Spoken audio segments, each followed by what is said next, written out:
Hello guys, welcome to back my nice study channel. तो जैसा कि आप जानते हैं कि हमारा ये जो लेक्चर है वो है lecture number 4 carbon and it's compounds का ही चैप्टर का ही है। तो लेक्चर नंबर 4 में आज हम लोग नई टॉपिक पढ़ेंगे जिसका नाम है कार्बनिक यौगिक का नामकरण। कार्बनिक यौगिक का नामकरण मतलब nomenclature of organic compounds.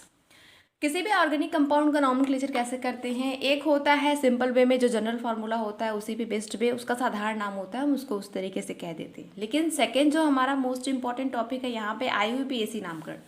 IUPAC नामकरण ये थोड़ा सा इंपॉर्टेंट है, एग्जाम के लेवल से कुछ ज़्यादा ही इंपॉर्टेंट है IUPAC नामकरण। तो चलिए हम लोग जानते हैं IUPAC क्या है और किसी भी कार्बनिक यौगिक का IUPAC नामकरण हम किस तरीके से करेंगे।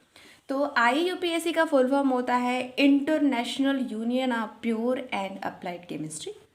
यह है हमारा IUPAC का फुल फॉर्म। अब किसी भी कार्बनिक यौगिक का IUPAC फुल फॉर्म कैसे, IUPAC नामकरण कैसे करेंगे, तो IUPAC नामकरण करने के लिए ये फार्मूला हमको याद रखना है। कार्बनिक यौगिक का IUPAC नामकरण करने के लिए पूर्व लग्न प्लस मूल शब्द प्लस प्राथमिक अनुलग्न प्लस द्वितीयक अनुलग्न, ये चीज़ चार इंपॉर्टेंट है। अब हम जानेंगे किसी भी कार्बनिक यौगिक में ये चार चीज़ें हैं कि नहीं। अगर हैं तो सबसे पहले पूर्व लग्न, फिर मूल शब्द, फिर प्राथमिक अनुलग्न, फिर द्वितीयक अनुलग्न। इस तरीके से हम किसी भी कार्बनिक यौगिक का IUPAC नामकरण करेंगे। तो चलिए आगे बढ़ते हैं। हम लोग जानते हैं कि पूर्व लग्न क्या होता है। तो पूर्व लग्न जिसको बोलते हैं प्रीफिक्स, जो पहले आते हैं। प्रीफिक्स में जैसे हमारी कोई श्रृंखला हो गई, पार्श्व श्रृंखला, खुली श्रृंखला, उसमें क्या है कि एल्किल समूह या फिर कोई समूह जैसे फ्लोरो, क्लोरो, ब्रोमो, आइड्रो, नाइट्रो, ये सब आते हैं तो उसका नामकरण हम पहले करेंगे। इसी को हम लोग बोल रहे हैं पूर्व लग्न। एल्किल समूह में क्या है, एल्किल समूह में हमारे ढेर सारे समूह, जैसे हमारा CH3 हो गया, फिर आ गया CH3, CH2, ये हमारे एल्किल समूह हैं। उसके बाद ऐसे ही बढ़ते जाते हैं, CH2 का अंतर होता है। तो इन अगर ये सब समूह आ गए तो पहले इन सबको लिखेंगे, उसके बाद हम लोग मूल शब्द पे आएंगे। सेकेंड जो हमारा मूल शब्द है जिसको हम लोग वर्ड रूट बोल रहे हैं, मूल शब्द में ये जो कार्बन की संख्या दी हुई है C1 से लेके C10, ये ज़्यादा इंपॉर्टेंट है। यहाँ पे C1 मतलब कार्बन की संख्या अगर 1 है तो उसके लिए मेथ वर्ड यूज़ करेंगे, 2 है तो एथ, 3 है तो प्रोप, ब्यूट, फिर 5 के लिए हम लोग पेंट, फिर hex, hept, oct, Noon and. ये चीज़ हम याद करेंगे कार्बन की संख्या के बेस्ड पे। अगर हमको ये याद है तो हम बहुत ही इजीली लेवल से हम उसको कर सकते हैं IUPAC नामकरण। आगे बढ़ते हैं। हमारा पूर्व लग्न डिसाइड हो गया, वर्ड रूट डिसाइड हो गया। अब हम लोग आगे बढ़ेंगे कि प्राथमिक अनुलग्न क्या होगा। प्राथमिक अनुलग्न के लिए हम लोग क्या करेंगे, तो प्राथमिक अनुलग्न के लिए सबसे पहले हमारा है प्राइमरी सफिक्स, जिसको हम लोग बोल रहे हैं प्राथमिक अनुलग्न, प्राइमरी सफिक्स। तो सबसे पहले प्राइमरी सफिक्स में क्या है, जैसे अगर हमारा सिंगल बॉन्ड है कार्बन कार्बन के बीच में तो हम लोग उसके लिए वर्ड यूज़ करेंगे AN, ANE। हिंदी में भी हम लोग IUPAC नामकरण करते हैं और इंग्लिश में भी करते हैं, जिस तरीके से आपको सुटेबल लगे उस तरीके से आप कर सकते हैं। और डबल बॉन्ड है कार्बन कार्बन के बीच में तो हम लोग वर्ड यूज़ करेंगे ईन, ENE। उसके बाद ट्रिपल बॉन्ड है तो हम लोग वर्ड यूज़ करेंगे आइन प्राइमरी सफिक्स में। उसके बाद जैसे यहाँ पे देख सकते हैं अगर C2 है तो एथ, 2 कार्बन के लिए एथ। उसके बाद हम लोग यहाँ पे कार्बन कार्बन अगर सिंगल बॉन्ड एन है, यहाँ पे जैसे दिया हुआ है 2 कार्बन है, 2 कार्बन है, उसके बाद कार्बन कार्बन के बीच में सिंगल बॉन्ड है तो 2 कार्बन के लिए एथ वर्ड यूज़ हुआ और सिंगल बॉन्ड के लिए एन वर्ड यूज़ हुआ, तो टोटल हो गया हमारा नामकरण एथेन।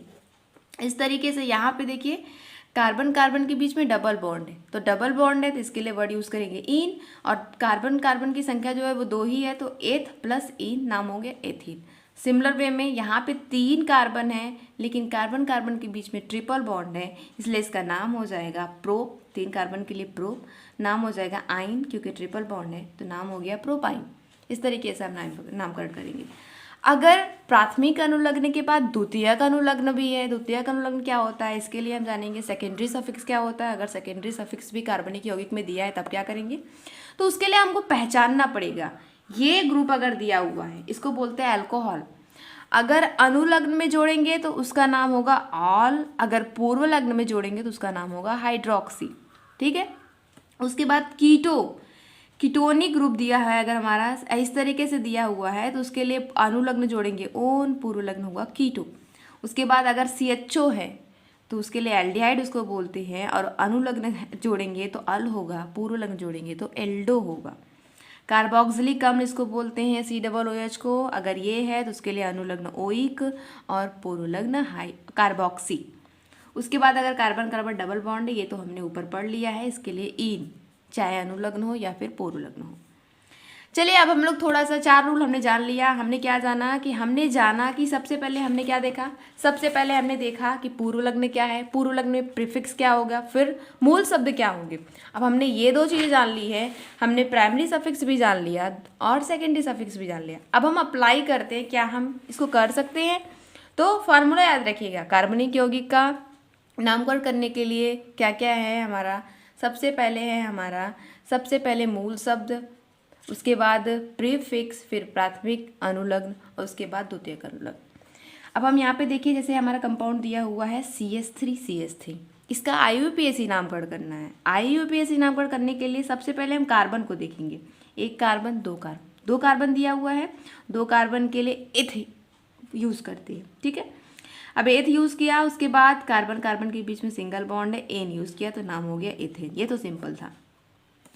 अब यहाँ पे देखिए जैसे दिया है CH4, तो जब भी हम चीज़ें अप्लाई करते कार्बनिक यौगिक का IUPAC नामकरण करते समय, तो हमको ये चीज़ देखनी है कि उसमें प्रीफिक्स दिया है कि नहीं दिया। अगर नहीं दिया तो प्रीफिक्स नहीं अप्लाई करेंगे।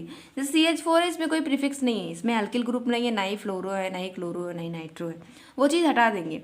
दूसरा आते हैं हम लोग जिसका नाम है मूल शब्द। मूल शब्द में 1 कार्बन है, C1 1 कार्बन है, तो उसके लिए वर्ड यूज़ करेंगे मेथ। उसके बाद आते हैं प्राथमिक अनुलग्न भी, डबल या ट्रिपल बॉन्ड है, सिंगल बॉन्ड है, नहीं, यहाँ पे सिर्फ और सिर्फ सिंगल बॉन्ड है, तो वर्ड यूज़ किया एन। उसके बाद द्वितीयक अनुलग्न तो है नहीं, क्योंकि इसमें से OH CO CHO C ये सब तो मिल नहीं रहे, इसलिए सिंपल वे में इसका नाम हो गया मीथेन। CH4 को हम लोग बोलते हैं मीथेन। आगे बढ़ते हैं हम लोग, जैसे हमारा यहाँ पे दूसरा एक कंपाउंड दिया हुआ है इस तरीके से। यहाँ पे हम देख रहे हैं हमारी कार्बन जो है 1 2 3 3 कार्बन है, और इस कार्बन में यहाँ पे फ्लोरो जुड़ा हुआ है, और इसी को हमने नाम क्या दिया, यही तो हमारा प्रीफिक्स है, ये हमारा प्रीफिक्स है कार्बनिक यौगिक का। तो प्रीफिक्स अब यूज़ होगा। अब कार्बनिक यौगिक में पहले प्रीफिक्स यूज़ होगा। अब प्रीफिक्स यूज़ करेंगे तो हम लोग जिस कार्बन पे, जो संख्या पे हमारा प्रीफिक्स ऐड है उसके लिए यूज़ करेंगे। तो यहाँ पे F के लिए फ्लोरो यूज़ करते हैं।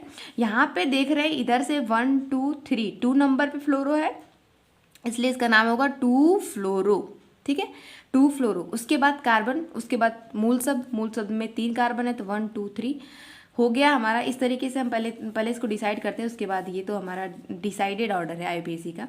पहले हम लोग डिसाइड करेंगे 2 फ्लोरो हो गया। उसके बाद क्या, ये हमारा था प्रीफिक्स, ये हमारा प्रीफिक्स था। अब प्रीफिक्स के बाद जब हम लोग मूल शब्द यूज़ कर रहे हैं, तो 3 कार्बन के लिए प्रोप हो गया, और सारे कार्बन के बीच में क्या है, सिंगल बॉन्ड है, तो एन यूज़ किया, ठीक है, एन यूज़ किया। उसके बाद हमारा द्वितीयक अनुलग्न कुछ है नहीं, प्राथमिक अनुलग्न हमको मिल गया, तो नाम हो गया 2 फ्लोरो, ये प्रोप धनेन प्रोपेन, तो नाम हो गया प्रोपेन। इस तरीके से IUPAC नामकरण करेंगे हम लोग। सेकेंड आते हैं हम लोग, सेकेंड देखते हैं। देखिए यहाँ पे हर चीज़ है, यहाँ पे कार्बन भी है, हमारा एल्किल समूह भी है, और OH भी है। तो ये हमारा प्रीफिक्स हो गया, ये हमारा प्रीफिक्स हो गया, और ये हमारा द्वितीयक अनुलग्न हो गया, द्वितीयक अनुलग्न